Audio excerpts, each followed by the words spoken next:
ஈன்றவன் வினை அவன் என்றவனுக்கு வாழ்வாதாரமாகும்.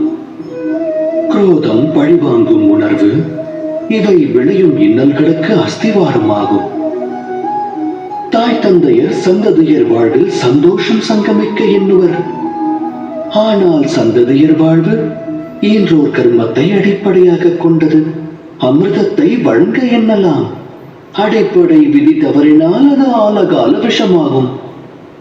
தம் சந்ததியர் வாழ்வை தாம் எவ்வாறு உருவாக்கப் போகின்றீர்கள்?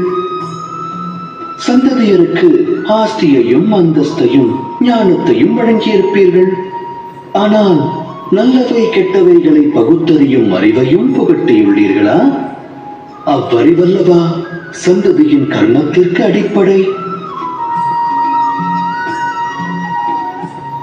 மானிடர் மானிடரோடும், சமுதாயம் சமுதாயத்தோடும், ராஜ்யம் ராஜ்யத்தோடும் போரிடுகிறது. இவை முன்னோர் வினைப்பயன் அல்லவா? குரோதம், மரணம், குருதிப்புணல் இவை அழிவை விதைக்கும் விதைகளாகும்.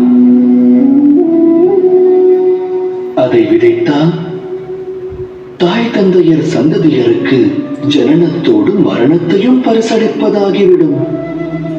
அன்பெனும் பிரகாசத்தோடு அழிவெனும் கார் இருளையும் வழங்குபவராவீர்கள். வழங்கிய இருள் அவனது வாழ்வையும் பீடிக்குமேயானால் அவனது சந்ததியினருக்கும் அப்பரிசையே அவன் வழங்குவான் அல்லவா? அன்பா அழிவா?